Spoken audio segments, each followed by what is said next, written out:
Hello, bonsoir. Bienvenue au Musée de l'Holocauste Montréal. Welcome to the Montreal Holocaust Museum. My name is Sarah Fogg and I'm head of communications here at the museum.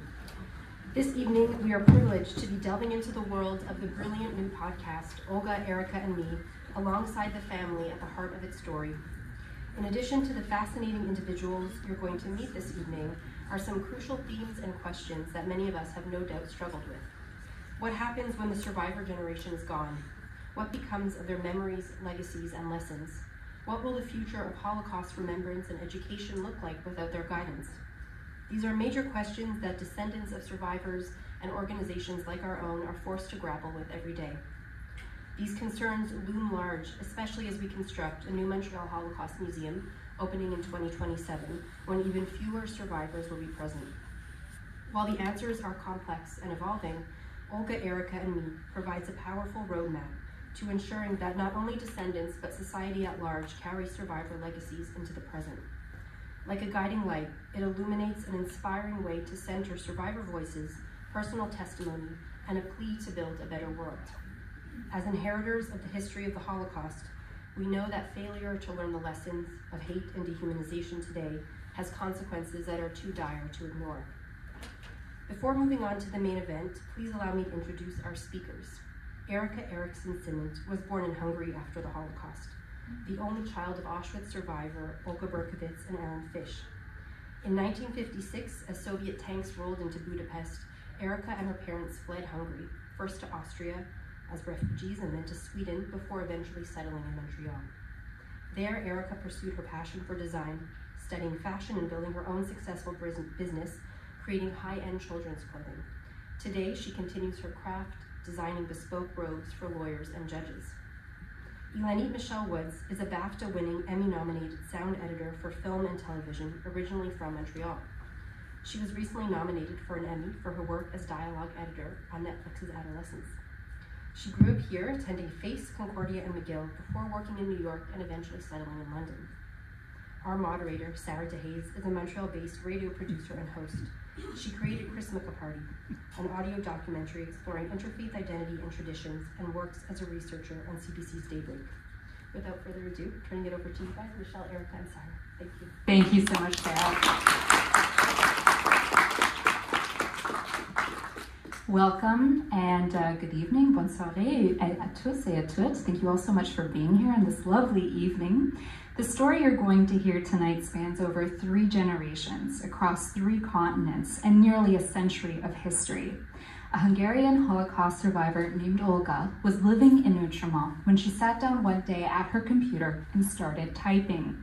What flowed from her fingers was an account of life in Hungary before the war, her time at Auschwitz, and her life post-Holocaust, trying to rebuild her world as a young Jewish woman who had lost nearly everything. The pages, written in Hungarian, were not numbered or filed away in any order. Each day, Olga writes and she hits print. She finishes writing in 2005. She passed away in 2017. The 8.5 by 11 pages remained in a cardboard box, sitting under the old bed of her only granddaughter, Ilanit-Michele, in the home of her only daughter, Erika, before it is eventually moved to storage. That is, until a few years ago, when the family pulls out Olga's box and brings the pages to the Montreal Holocaust Museum for translation. After studying at Concordia and McGill, I skipped a line, Ilanit-Michele, sitting to my left, grew up in Montreal, and she always knew that she would be working in sound. After studying at Concordia and McGill, she mixed cartoons in New York City before building a new life in London with her husband, working in dialogue and recording for film and television. Just over a year ago, she decided to finally record her grandmother Olga's memoir, and to do it in her own voice. Ilanit-Michele would go on to tell that story alongside her own journey with her mom, Erika, retracing Olga's steps in Auschwitz, in Vienna, in Hungary, and eventually Ilanit-Michele travels to Israel to interview living family members who could fill in the details of Olga's life. That resulting creation is Olga, Erika, and Me, a poignant 6-part podcast interweaving these stories together with great care. Here's an excerpt I want you all to hear, just in case you haven't heard it yet. We're all getting caught up. Ilanit-Michele is at Auschwitz, and she's speaking to a guide. Excuse me. We pass in block 1. The block 1, but in which sector? Entry block 1. In Birkenau or in the Auschwitz camp? In Birkenau. In Birkenau. Lager B. Aha. B3, Lager B. This is maybe the Hungarian sector? Yes. So the Hungarian sector was over there and the wooden barracks have gone. Yes, We're not going there. No, they're we gone. are walking along nearby the sector B. But because there was the Terezin ghetto, sector B, the Hungarian sector. Like Yes, Hungarian. So the Hungarian was the sector. My grandmother was there.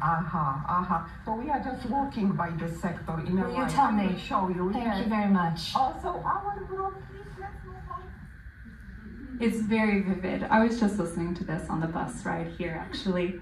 Tonight, we're going to go behind the scenes of Ilanit-Michele's podcast project to find out what it took to recreate her grandmother's memoirs, to overcome her own reservations around telling the story, and to share it in a way that, in her words, was not just another story of survival.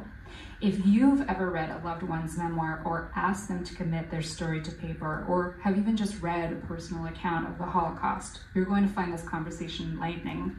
As I mentioned, you don't have to have heard the podcast beforehand to follow along, but when you get home, you're going to be looking up Olga, Erika, and me.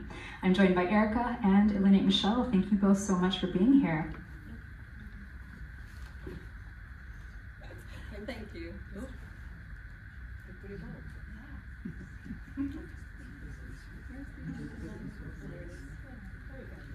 So professional. You're sound. You're the sound expert. I know, right? Can we just acknowledge for a moment an Emmy nod? Oh, How exciting that is. yeah. When are the Emmys? They were last week. They were last week. 2 days ago. 2 days. Yes, I knew that. But that's fantastic. And it's for a series that got so many people talking as well. Yeah, it was a privilege to work on something like that. Honestly, it was great. So here's someone who's celebrated in her professional life and working at the top of her game, and you find time to produce a podcast. I wanted to know about, before we get to the decision to tell the story about your grandmother's memoir, what made Olga decide to sit down and start telling it, writing it down? Well, I kind of nagged her a little bit because she wouldn't talk about it, not to me. And by the time I was ready to listen, she was getting older and she would suffer from anxiety attacks every time she would try to tell me anything. It always felt like she was about to have a heart attack, or at least she would reach for nitroglycerin. So I said to her, maybe you should just write it down. Just sit down when you have time to just write down little stories, because that's what she would do. You would get little clips of her story, and I couldn't really piece it together. So she sat down. We got her an iMac computer, one of those big blue ones in 2000, and she sat down and typed. And as you said, every day she would type, she would print, because she didn't trust the storage. She didn't understand this mystery machine, how it could just hold on to all the information, and thank goodness she did, because I don't know whatever happened to that computer, and we didn't have any hard drives or backups or anything, so this was it. So it's as if she knew that she needed to have hard copies of everything.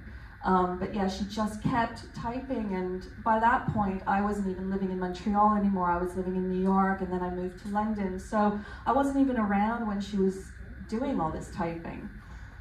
Were you surprised, Erika, when your mother started writing down her memoir? I wasn't surprised, but I'm sorry I didn't help her. I wasn't very helpful. I looked at In the what Mac, way? because what happened was she didn't understand a Mac computer. She says, I studied on PC. She says, what am I doing with this Mac computer? So I said, I'm really sorry. I'm totally wasn't very literate when it comes to computers. And I tried very hard to help her. And I found, but she was very adamant. The problem was that she would forget that she had written something, and next day she would write another page, but it was a different form of it. So thank God Esther took this whole thing and just edited, and she worked on it. And I must say, Angie, Angie is the one who really started this. I first gave it to Angie, and I said, could you read it for me? So Angie, where is Angie? She's sitting in the front row, and she's doing this. Hi, Angie. She was amazing. Yeah, because I would get little excerpts. My mother would send me little audio clips of Hungarian, and then I try to put it through Google Translate. But yeah, it was amazing. So Angie tried really hard. She read it in Hungarian, and then I sent it to my family in Israel. But so I wanted them to hear it. But I thought, she kept saying, "Please go to Esther.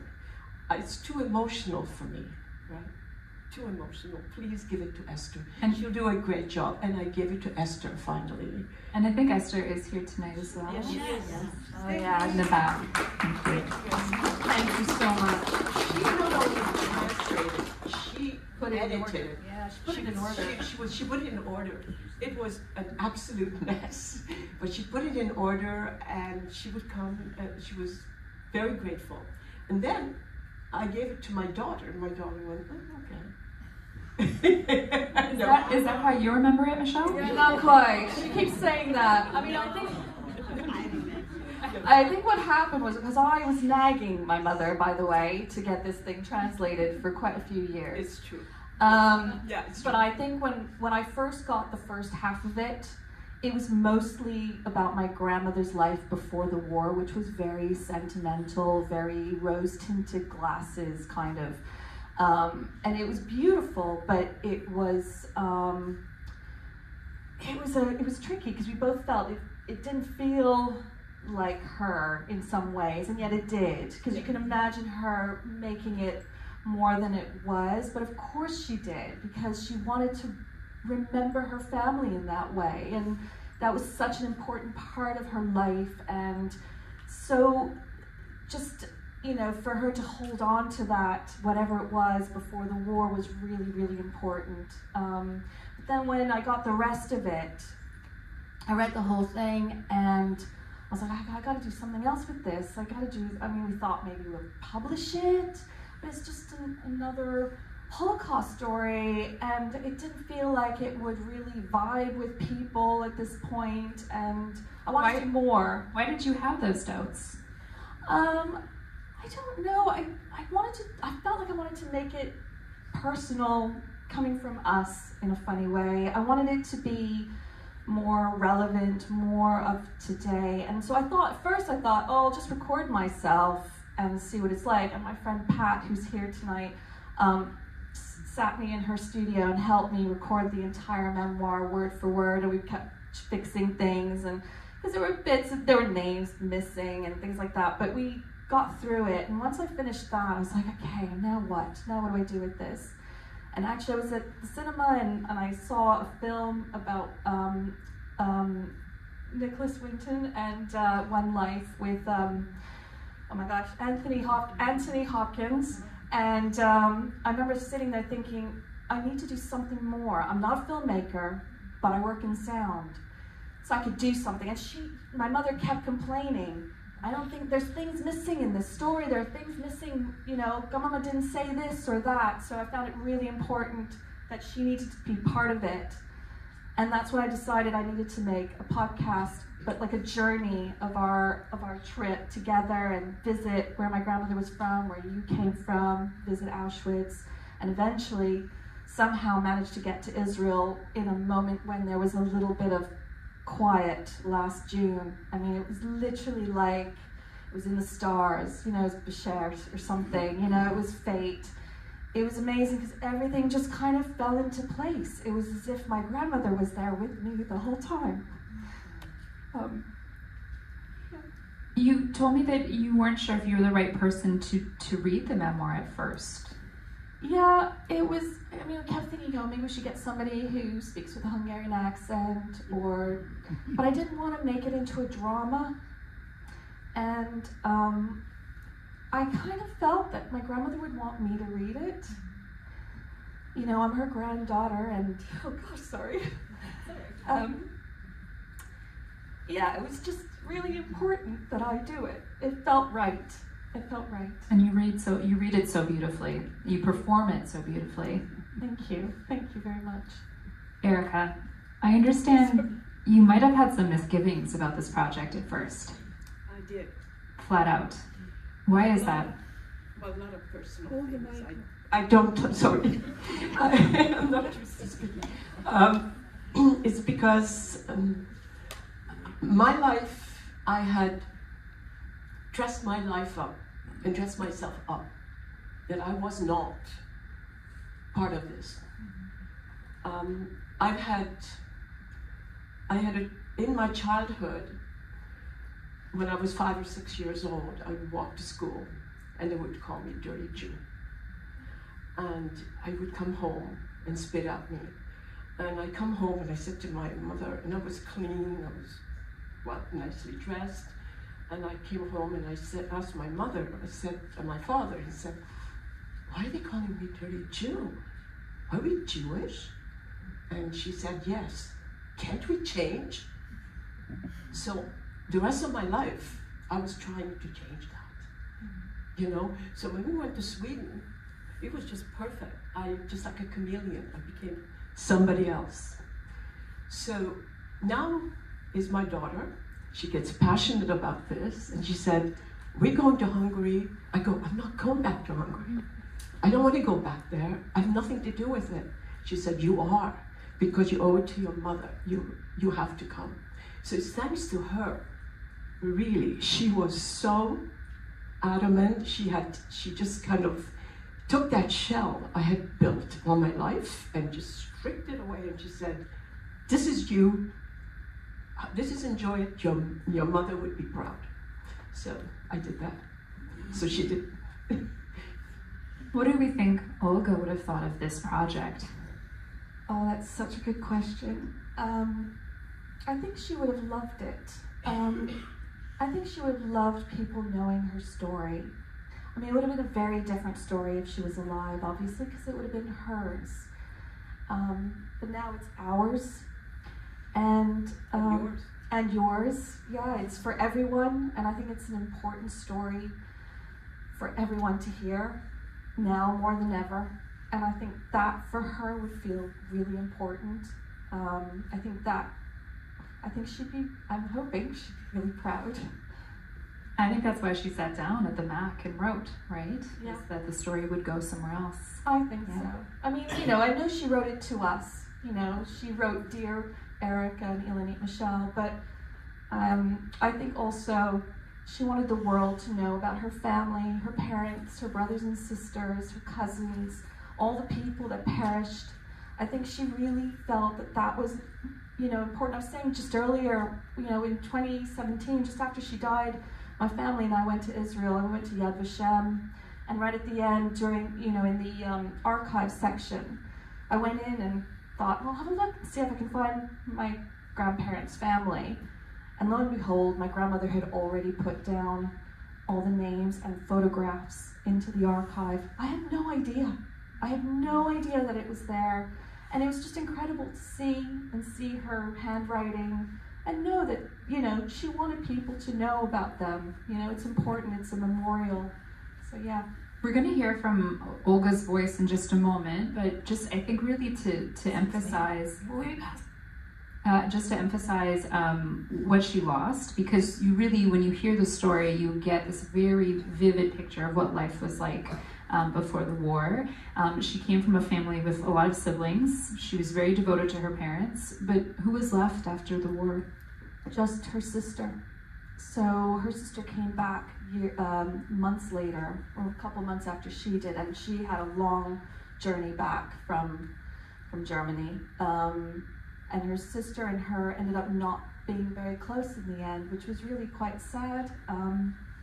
Yeah, they just really parted ways. For such a close family, I think they just didn't have that family bond anymore because everybody had gone, and they didn't want to, they wanted to remember their families in different ways. Her sister ended up being not Jewish or not religious at all, and actually hid the fact that she was Jewish, whereas my grandmother did the opposite. So yeah. We're going to hear now from episode 2. So this is going to be Michelle's voice, of course, speaking as Olga, telling one of these stories about her life in the camps, and we'll have a question about that afterwards. One day, I went up to the German guard and asked him, I speak a very good German, to let me go through the wire to pick some nice wild flowers for the Blockheldteste, as it was her name day. He looked at me in the eyes and said, "How do you know?" "Because my name is also Olga," I replied. He lifted the wire without a word. I crawled through, quickly picked some flowers, and crawled back in. I bowed my head and thanked him. He could see the tears in my eyes. When I took the flowers to the Blockheldteste's room, she looked at me and I said, "I wish you a happy name day." She was standing there motionless with tears in her eyes. "How do you know it's my name day?" "Because I know it's July 27th, which is Olga Day, and my name is also Olga." We hugged each other as tears were flowing from our eyes. "I haven't been able to cry for 4 years," she said.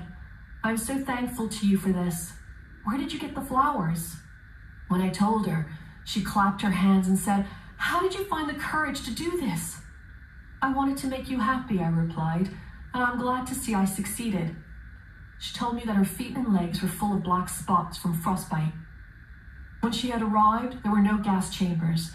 The Germans threw children in the air and shot at them laughing. They were competing to see who could shoot them down faster. When Olga saw my terrified face, she hugged me. I didn't want to know about these horrible stories. I never told anyone what I had done or that I ever talked to Olga. Maybe I can forget if I never tell anyone what she told me. For me, it's really the juxtaposition of her trying to do something nice for someone who has power over her, and then this woman turns around and tells just like the most devastating thing you can imagine, and she wants to kind of move on from it. What do you get, like, what do you think it is about Olga that we hear in that particular anecdote about her personality and her determination? She wanted to find beauty, even in horror. So that is very touching to hear out like that. And she was very strong, and she was always singing. She was a happy person, and I think she wanted to bring something tiny normalcy into the horror, into the scenes. And so even in life, when I knew her and we went through a lot of problems. One day, I went up to the German guard and asked. You're not tired of hearing your voice yet, I imagine. Like, Well. So you told me that the memoir, Michelle, was about 4.5 hours in length, thereabouts. So you had to be very judicious about what to include and what to keep out. You chose to keep this story. Why? I just think it showed her determination and her strength, and wanting, as my mom said, wanting to find beauty wherever she could.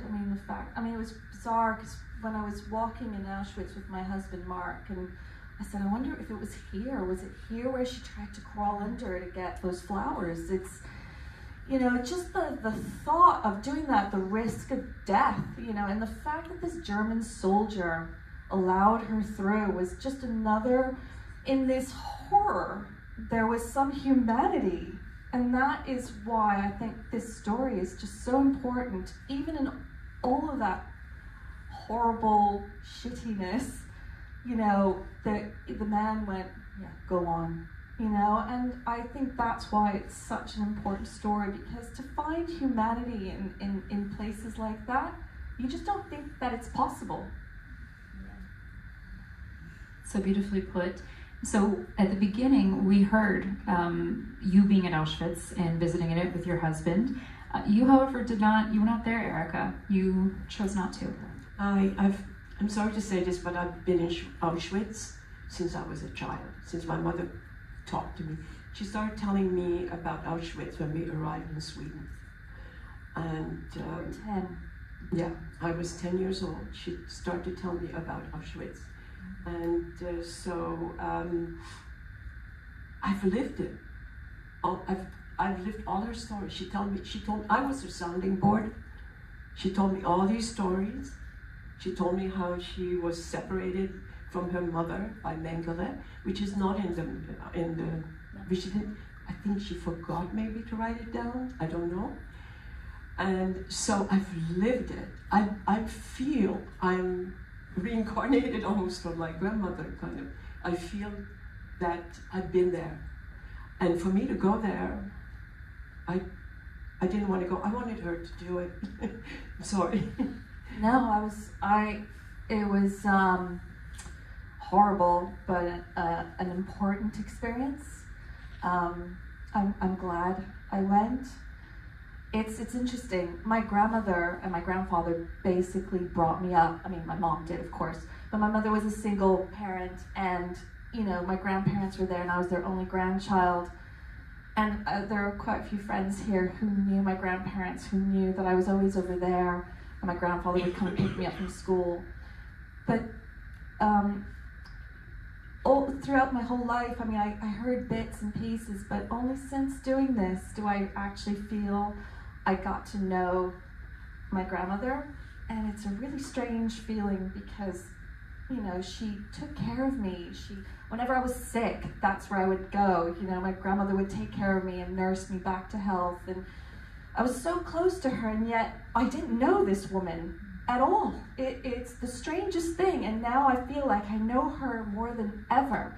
And it's so sad to think that I can't now speak to her and ask her even more questions, or go, I understand why you were the way you were.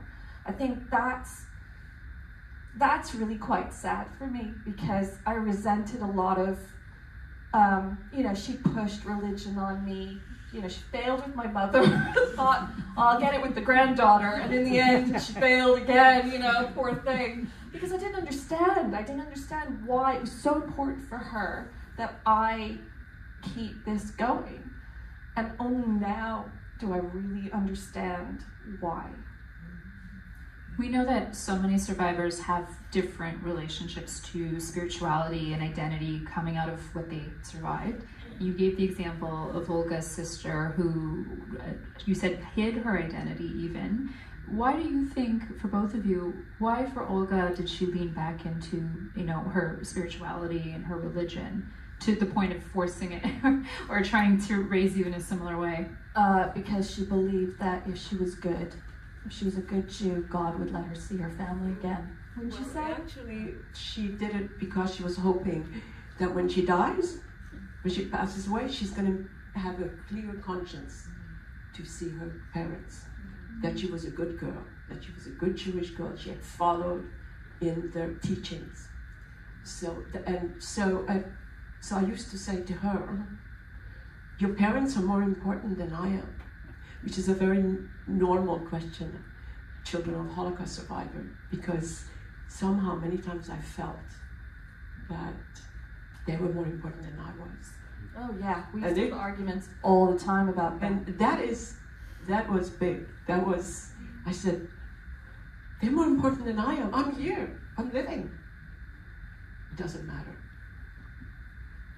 I'm not being hard, that's the way it was. That's the way it was. Religion was number one, no matter what. Those were the arguments I had with my grandmother, and I think you did too. As soon as anything about religion came into it, I'd say, you love your religion more than me. Yes, I do, was the answer I would get.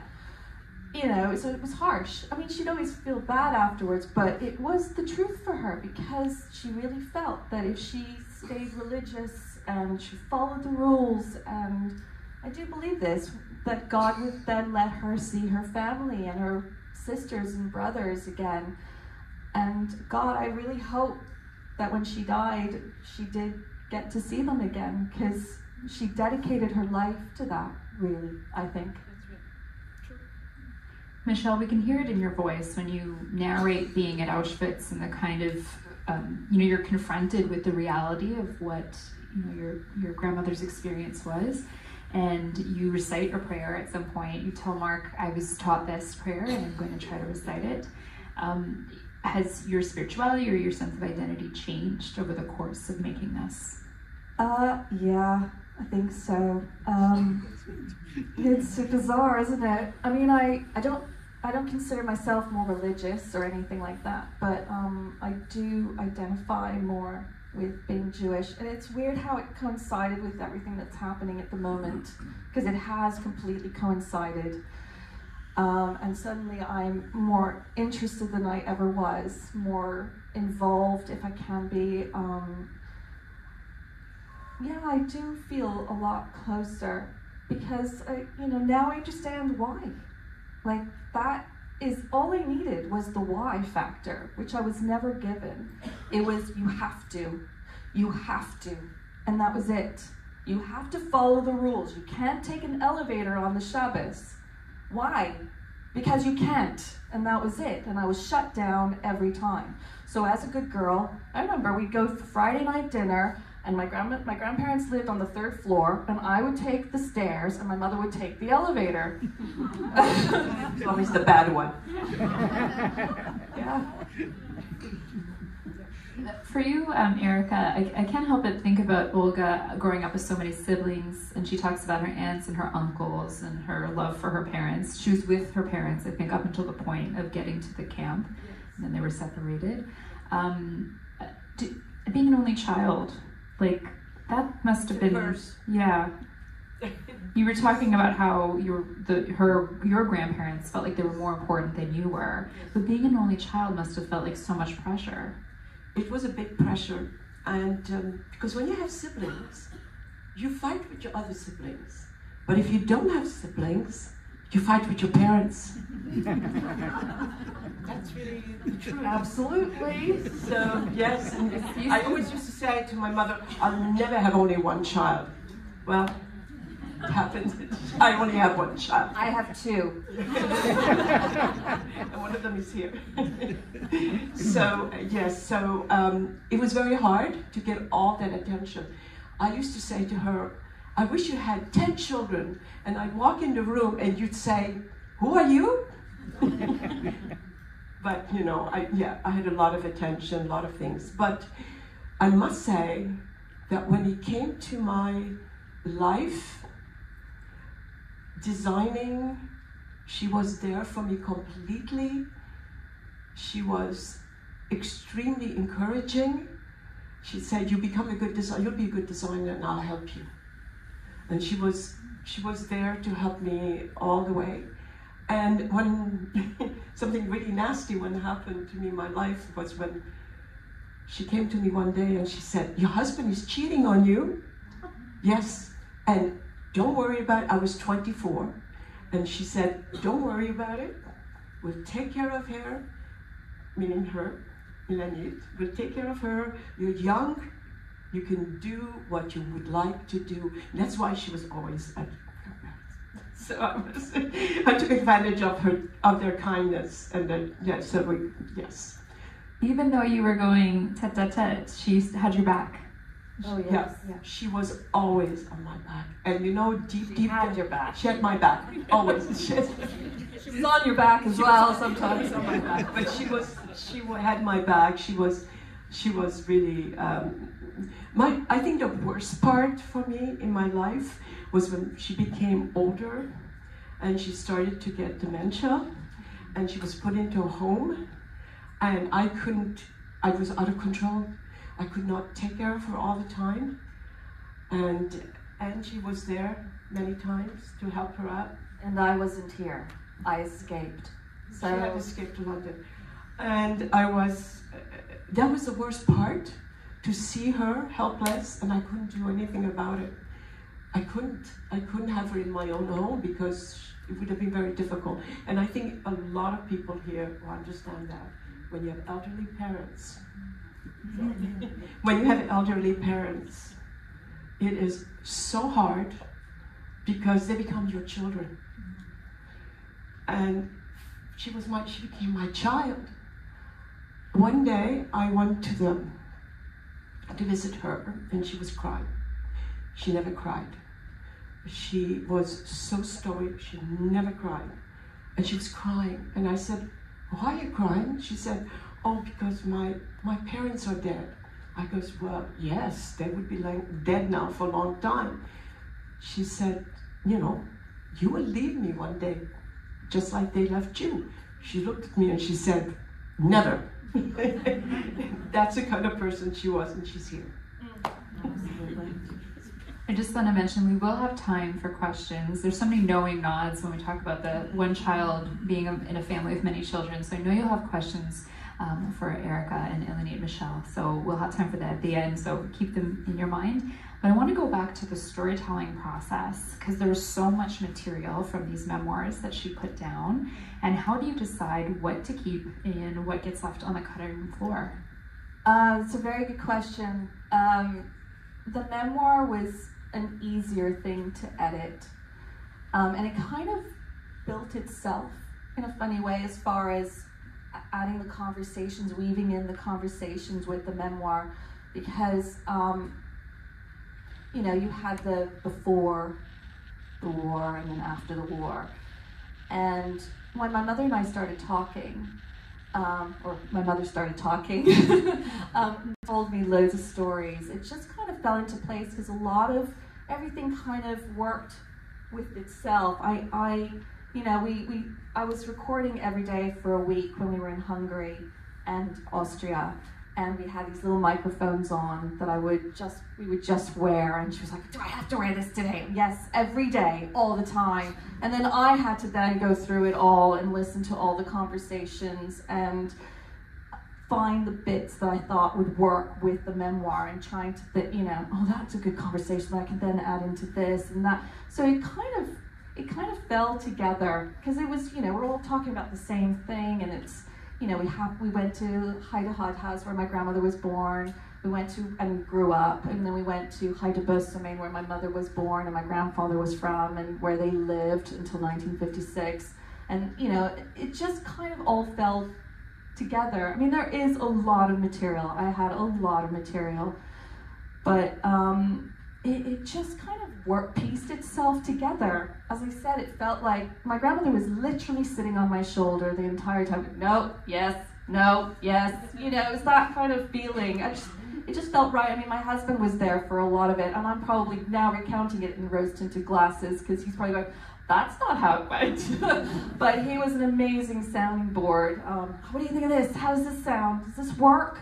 You know, even a few friends of mine were great sounding boards and go, oh, I don't really understand what's going on, because there were times when my grandmother would talk about people but not mention names, and so I ended up having to try to add those in and give a little bit of clarity or take away names so that there weren't too many names for the listener to kind of go, wait, who?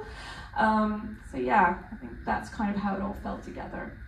Was there anything that you had to cut for time that you were like you just wish could have been in there? I didn't cut anything for time. No, I mean, it's a long podcast. It's 6 episodes, you know, 40 minutes each. And there were times when I was like, oh, I could cut this bit. And then I put it back in because it felt like it was important to the next bit. And it all kind of worked together. And I know it's a long thing to listen to, but I think all of it is important. And it is something that you think you can listen to while you're doing the dishes or doing something else, but it really is the kind of story where you want to be maybe walking or, you know, taking your time with it. It can't be background noise because you have so much detail packed in. At the very beginning, when you're presenting the project to Erika, it's a phone call that we hear. And you're like, I'm recording this, is that okay? So it's become very clear that not only do we have the memoir, which has been committed at the beginning of every episode, you've mentioned that it's been written down, but the interactions between you and everyone that you meet, from the guide at Auschwitz to your cousins, to chatting with your husband, that's all recorded. Well, how did that, having the small mic, or I'm recording this phone conversation, how do you think that changed the conversations that you were having and how you were relating to your family? Oh, it made us behave a little bit more, I think. I mean, you know, as soon as you have that microphone on, you're like, oh God, I'm careful what I say. And I mean, you forget that it's there. I mean, it was funny. My friend Pat actually suggested, why don't you get like somebody to film you while you go off to Hungary, and then you can make it into a real documentary. And I went, like just the thought of a camera in my face, and I know my mother would have hated that. And the subtlety of these little microphones is that you have it on and then you forget that it's on. I just have to I was always checking to make sure it was recording, but otherwise you forget about it. But in the back of your mind, I'm sure we were both kind of, behaving well, but it was great. I mean, it was great, right? Because you and I got on really, really well. We did. We really did. It's amazing. We really got along. As opposed to... No, we can get on each other's nerves. Also, you must understand, Ilanit has been more my sister than my child, because I had her very young. My parents pretty much... How old were you? I had her 23, and my parents took care of her. So it was also between her and I. It was like it's us against them. So she became the sister, an ally, the sister I never had. So yeah, it was when she moved to London. Sometimes I was the parent. What? And sometimes I was the parent and you were the child. I really do feel that she's older than me, in the spirit. In spirit. No. But I've always felt when I gave birth to her that was an old, wise soul, and she is so much more careful. She's on time. She's on time. She is just Yes, you, Auntie. Lovely. Olga left us in 2017.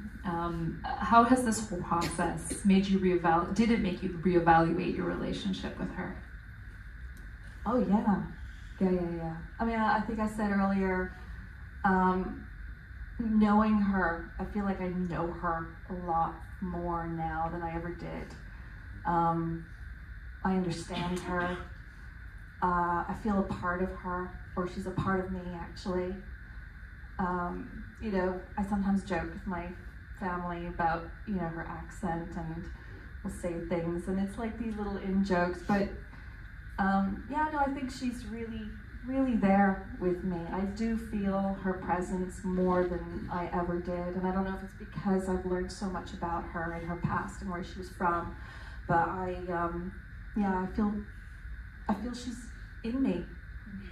Absolutely. I just want to say that the first time I heard the podcast, I couldn't stop crying. It was just like tears were flowing down, because not from sentimental reason, it's because I hear my daughter, but I hear my mother. So I hear my mother through my daughter. It was a very, very emotional experience, more than I can explain. Had a strange person read that, wouldn't have been the same. But it's coming from her. It was anyways, thank you. You're welcome. It's Olga's story, but it's also your family story. So it's yours to do as you please. But did you also feel a sense of responsibility as second and third generation from everything that's happened? Like a sense of responsibility of getting it out in the world, or to tell it in a certain way? Yeah, absolutely. Yeah, I definitely felt a responsibility. It was an obsession actually last year. Every weekend, every night, I was working on it. My husband is my children are my witnesses. I gotta go to the studio and work some more on this. It's been a huge passion and an amazing therapy. Getting to know myself and my mom and my grandmother. We're 3 generations of some horrible trauma, and understanding why we are the way we are was so important to learn, to understand why we want to hide, why we want to be invisible. Invisibility is the key. It's always about being hidden and not heard. And she gave us a voice. Erika, how about you? Is there a sense of responsibility here? Yes, I can't believe what she's done. And thank you, Esther, again. I cannot thank you enough, and thank you, Angie. You know, these two women who absolutely gave voice to my mother and Ilanit. I'm just sort of standing in the background. Yeah, I know you shake your head, but it wouldn't have, you know, honestly, the box was under the bed for years.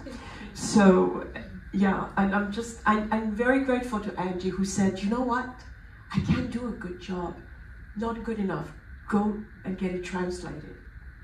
So grateful to you. You're awesome. You're awesome. She's awesome. And, you know, she's a miracle baby. At the same time, the box was there for years, and I'm sure we all have something similar like that, where something is kind of like, what is this going to be, or when am I going to have the courage to read it or open it? You might have been like, you know, what if we had gotten to this sooner? How would it be different? But at the same time, like, I feel like maybe you do need space between something getting committed and then doing something else with it, or telling it again.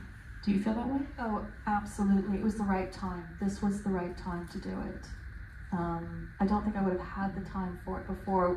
Weirdly, I had a couple months off from work last year, and it just felt like an opportunity to fill that time doing something really important. I can't imagine having done it earlier. I mean, I know my mom keeps saying that she feels guilty that she couldn't have done more, but when my grandmother was alive and soon after she'd finished writing it, she was not well, and we didn't have the time or the emotional capacity to sort of get involved with that whole thing at the time. It was enough that my mother was here alone, having to be here with my grandmother, and I had 2 small children with my husband, and you know, we had our lives. It was a different time, and then suddenly my boys have grown up, and my mom finally got it translated, and it just all fell into place. It was the time. We have family and friends who are here tonight, and some people have listened to it, including one of your boys, I think. Both of them have. Yeah. What has the response been like from friends and family?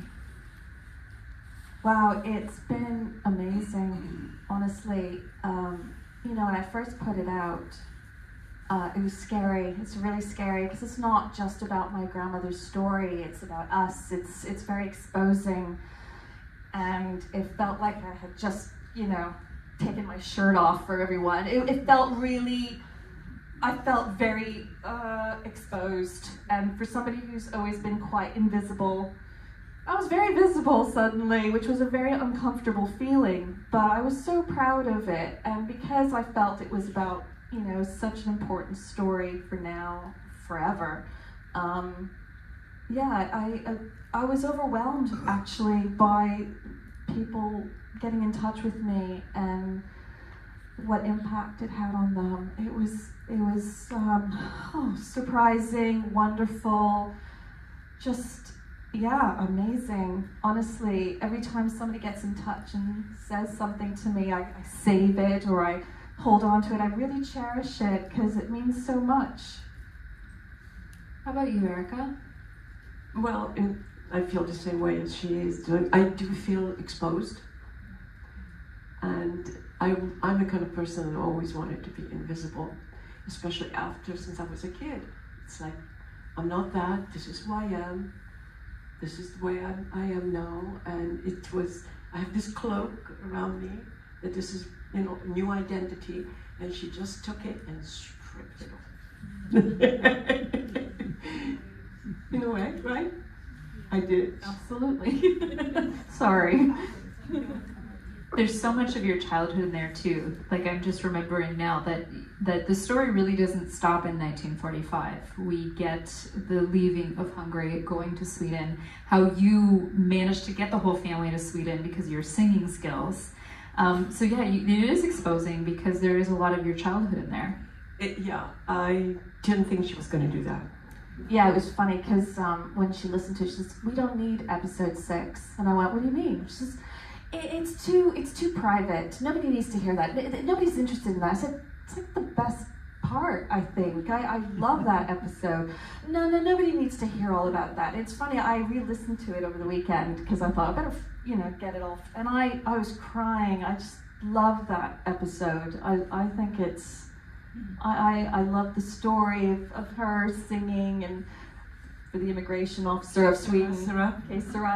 And I just think it's wonderful. That was a very interesting and wonderful thing. You don't know. I never had anything.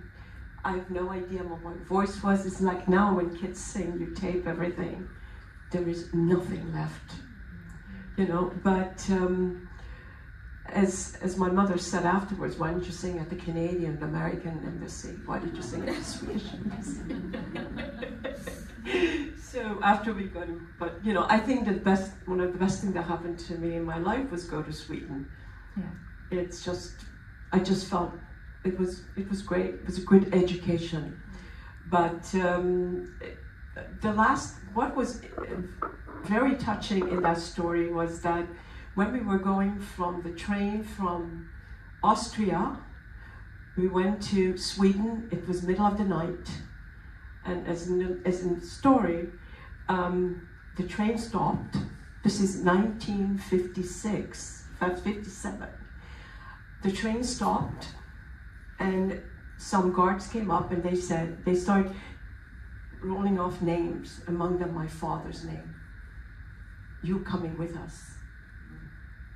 And my mother had a déjà vu. Then she became hysterical.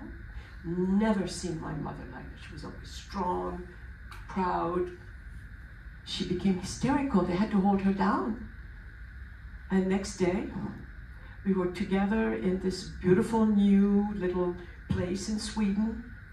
And we were in the bunker bed. I remember she was up and I was in the lower bunker bed. And she said, I want to apologize to you for my behavior, but I'm going to tell you a story. And that's when she started telling me about the Holocaust.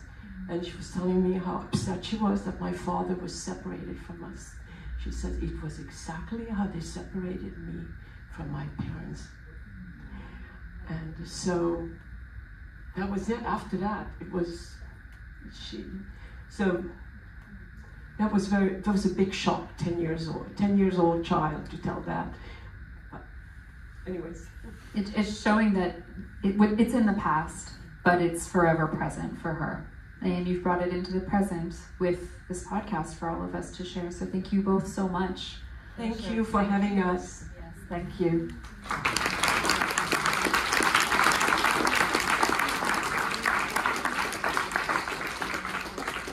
I wanted to make sure we had time for questions. So we don't have a circulating microphone, so I will ask that if you do want to ask a question, to try to speak as clearly as you can, and we'll repeat the question as well so everyone can hear it, and so you can ask Erika and Michele anything you like. The gentleman there. Hi. Tell us about that photo. We've been asked to talk about this beautiful photo, which has been like in my mind while I listened to the story, I have to say. It's amazing. It's my high school graduation picture. It's... Who's who? I mean... So that's my grandmother, Olga. It's my high school graduation, and we have a few pictures, but not many of the three of us like that. And I don't know, I don't know why, but that picture really felt right. This is the last image of episode 6, right? I think. Good question, is it? Which you didn't want to have. We almost didn't see this photo. If you had listened to your mother and got rid of episode 6. I think it's also nice to mention. Yes. So when you use your podcast player, I recently updated my podcast app so I can see all the photos for specific episodes. Wow, look at me going into the future. So you can see this image and many other beautiful images who have selected judiciously, carefully for every episode with the design. That adds to the whole story. Yeah, that was designed by my husband, Mark. So he did the whole design for everything. Very proud. we found all the images, and actually the background for Olga, Erika, and me is actually taken from the synagogue we visited in Haide-Bossemane. It was just a bit of old wallpaper left over, and I thought it was a really lovely background. They've maintained the synagogue there for people to come and visit it. It wasn't yet, but they were talking about renovating it so that it could be. Erika, what do you see when you look at that photo of the three of you? I see Ilanit. She looks like Katharine Hepburn. She looked like a young Katharine Hepburn to me. That's it. My mother, she's very happy. She's so proud. I mean, you could see the pride, and she was very happy. That's it. Yeah, yeah, good. Thank you for your question. Yes? I have a question really about the technology. I think I haven't listened yet, but I can't wait to go home and listen to it. But I'm curious, like, I would say maybe 10 years ago, we weren't listening to podcasts or something, you know, like it wasn't as popular a medium. So I'm just curious what you envision for, like, what's the next thing? How are you going to preserve it when we don't listen to podcasts anymore? Oh, God. The question is about technology, I guess. I just want to say I was listening to podcasts 10 years ago, and there's a debate about, yes, there's always a constant conversation, you're the audio person, but about storytelling and radio and podcast and formats. So do you see there being a different future for the story, a different format? I have started trying to put it together as a book, just so that it's a bit more accessible. It would basically be a transcription with maybe some extra detail and more photographs. My husband and I we started putting something together, but this was obviously what felt right for me as an editor. Because I think most people, when they write a book, they edit and with words. And for me, hearing it and hearing the rhythm and everything, that's what helped me cut it together. That's a great question. Next. Yes, Sean. Thank you very, very much. I was wondering whether the family in Montreal were involved with the Tommy Schnurmacher's father's synagogue, the Hungarian Martyrs Congregation, and whether you spent time with like landsmen and landswomen from COHDS and Haide-Bossemane. Thank you, Sean. That's a great question. Mentioning Tommy Schnurmacher, whose family also fled Hungary, like so many Montrealers leaving after the revolution. My mother and Tommy's father were best friends. Oh, wow. So it's fun to bring that up. He used to come, and my mother had a boutique on COHDS, and he used to come and visit. I don't know, they had this very special friendship. His wife was actually from the same town as my mother, was also called Olga, and Tommy wrote a book about her makeup tips from Auschwitz. Yeah, very great little book. Do you know what? I'm glad you brought him up because he should have been here. I forgot. I think he would like this podcast also. It's something he could identify with. Yeah. So someone sent Tommy the link. I'm sure he's heard of it. It's funny because Makeup Tips from Auschwitz, that book is not tongue-in-cheek, but he's also talking about his mom, who is this other steely personality. But it also shows you how different the treatment can be of the different kinds of stories that you can tell about survival. It's you took one way, he took another. So was your mother very enmeshed in the Hungarian community once they got here? Not really. Angie says no. Yeah. No, she wasn't. Why is that? Well, it's kind of tricky. My mother was very religious at home, but nothing outwardly. And so it seems like or you're very religious here, or you're not religious at all. So she felt, actually she had a friend from Hungary who had, was very religious. She wore a wig and everything, and she said to my mother, you have to choose. Or you become very religious, meaning outwardly, or nothing. You're not going to be accepted by anyone. And so my mother said, then I won't be accepted. I don't know if that works, you know, am I right? Right? Yeah, so she was very much at home, but if you looked at her, there was nothing. She wore sleeveless dresses, pants, but at home, she was like the way, as if her mother was looking down on her, and the way she cooked, the way she celebrated every holiday, Jewish holiday. It was strictest, most orthodox way. Do you think she didn't need that sense of community afterwards? Or is it just that, you know, outward appearances didn't matter to her? She wasn't keeping up appearances. She had a couple of good friends, and that was it. She had a couple of friends from her childhood here, and that was it. She was very much, she and my father were very close. My father would go to the synagogue every morning, every night, but it does not mean he was religious. He just was a spiritual. He believed religion was a spirituality. My mother was like, this is what we do, so he just followed. But, so, yeah, I lived in two worlds in a way. Thank you for that question. We have one in the back. Thank you so much. This was such an important piece of work, and it's very personal for me as well, so thank you. Thank you. I'd love to come back to a comment you made about not understanding the why of religion until after she was gone, until after Olga was gone, and now through this process, you've come to understand the why. How would you then explain the why to your children or to others who today, many of whom don't understand? So I'm being asked the why I'm coming back to understanding religion, and why my grandmother. Is this correct? Is that right? Is that what you mean? How would you explain the why of why it's important? Why it's important to practice religion? Why it's important to practice religion. You mentioned you understood the why. I understand the why, but I don't practice the why. I understand the why because I understand where she came from, what, you know, her upbringing was. It sounded amazing. Her life before the war sounded idyllic. And not just sentimental, but idyllic. You know, they were all very close to one another. She had good friends in the town. Everyone knew each other. There was a sense of community.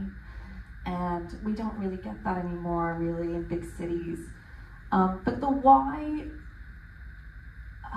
it's such a good question, because I will never be religious. I can't now. I feel like I'm too far gone. But I do feel very Jewish. And I'm very proud to be Jewish. I feel proud of where I come from and the strength of the people. And I hope that I pass that on to my children. So it's that sense of belonging, I think it is what it is more for me than being religious and falling to traditions.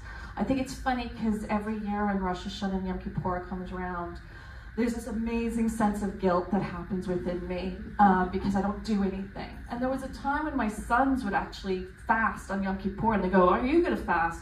No, because that feels wrong, because I don't do anything else, so why would I do that? But it was really lovely that they would feel the need to do something that felt Jewish. And but we didn't practice anything at home, and I asked my boys, do you consider yourselves Jewish? And they go, yeah, even though we don't do anything. But I'm just glad that I've managed to pass that on a little bit, and hopefully my grandmother's proud of that too. I know it's little, but it's something. Thank you. Did you have a question? Yeah. Oh, well, I have two questions. Yeah. Sorry, we just need to. Okay. I'm reading a book about an Holocaust survivor, and so I'm curious to find out that you talk about your mother, but what about your father? And the second question is, I have a few friends who escaped from Hungary, and one of them was actually shot at. And what was the story? How did you escape in 1956? Those were two questions.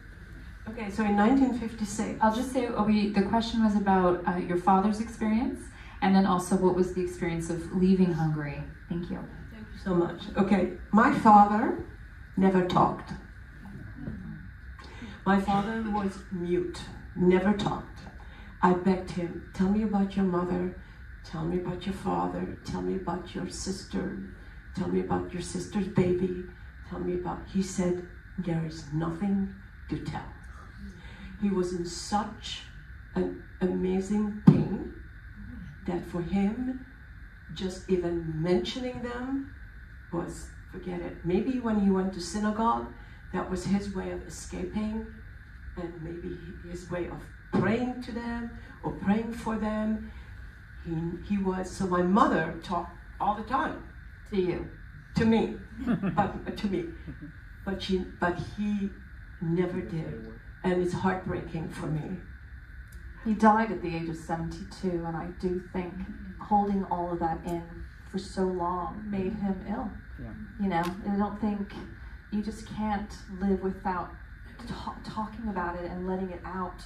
I think holding it in, I think he basically imploded, honestly. It was such a kind, loving, wonderful man, and I miss him every day because he was just, he worried so much. I mean, I was so precious to him, wasn't I? And most caring, loving man. And remind us his name. Aaron Fish. What was the second half of the It was about leaving Hungary. I will say there are details in episode 6. Yeah, there's a whole thing about us. Okay. Yeah, about us. That, not me. I wasn't born yet. Yeah, there's a whole thing about it. You want to tell us a couple of In details? 1956 was, we heard the tanks coming in. And I was, 8 years old? And I heard the tanks, and as kids, you're excited, and all that. Oh, well, what is that? Nothing. But what happened, the escape was, my mother took me up to Budapest on the train, and she turned to me and she said, you'll never see your cat again. And this was my wonderful, I don't know if you have pets, but leaving a cat was traumatic. I could not believe it, that I would never see my cat again. But what was traumatic more was that my father did not want to leave Hungary. He was comfortable there, and so he was left to close the house as if they were going away for the weekend.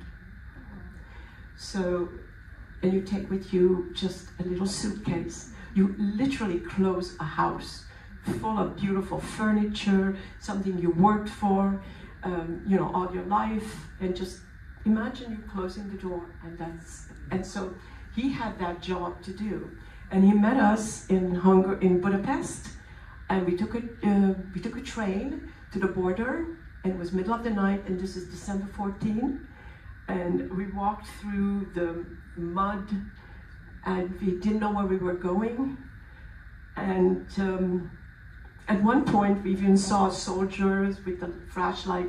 We fell on the ground. It was muddy. You don't think about it. And then an interesting thing happened. Our guide said, well, there is Austria over there. So I would like to know who is Jewish here and who is not Jewish. And my mother, she knew right away. She turned to him and she said, what do you want? Do you want money? He said, oh, madame, do you know this and this person in Heidelberg? And she caught on and she said, oh yes, we're best friends. It was all BS, of course.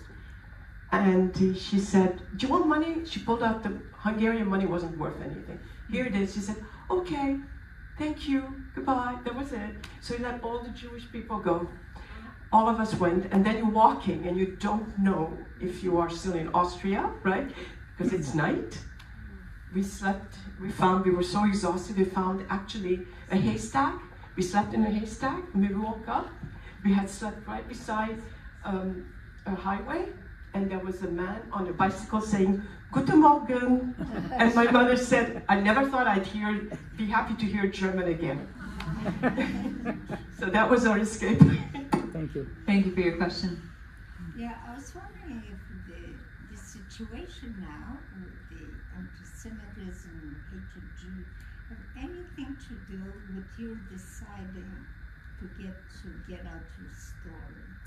So, yes, the current climate, discrimination, intolerance, anti-Semitism, did that factor into telling the story now?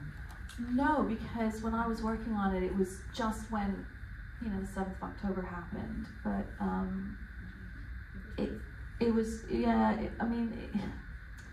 no, but it is important for people to hear it. Ironically, I have colleagues who've been posting things on social media, which has not been very nice, but weirdly listened to my podcast and said wonderful things about it. So it's a very strange time because they think they're not being anti-Semitic, but they are in some respect in the way they post things. I'm finding it all very complicated, quite honestly, and I try to not politicize or do anything political to do with the podcast. So I'm trying to keep that as separate as possible. I mean, anti-Semitism obviously is a big part of my podcast because it's all about the Holocaust and it's based on hating Jews. But it wasn't done because of what is happening now. It just happens to coincide, sadly. Thank you. We're going to wind things up now. I just wanted to leave one last word, very briefly. If you would advise to anybody who wanted to tell the previous generation's story, what would you suggest? Oh gosh, it's a tough one because I think sadly that generation is going, but I'd say get them to write their stories down and tell them and record them. We have all the technology now to be able to do all of that. It's so important, even with your phones, you can record your family, even if they haven't been through horrible things. It's still important to know where you come from. I think understanding where my grandparents came from and who they were makes you understand who you are. And I think we need to keep learning about these stories and understanding the history and the past for us to keep going. And I'd say there's no excuse not to do that. Michele, Erika, thank you so much. Thank you.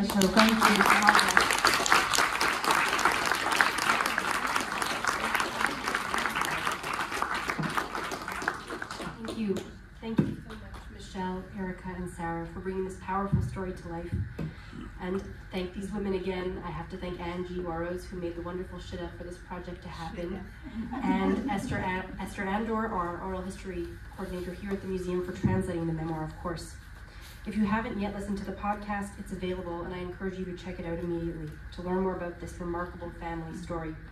If you're here this evening, it's because you understand the necessity of hearing survivor voices today.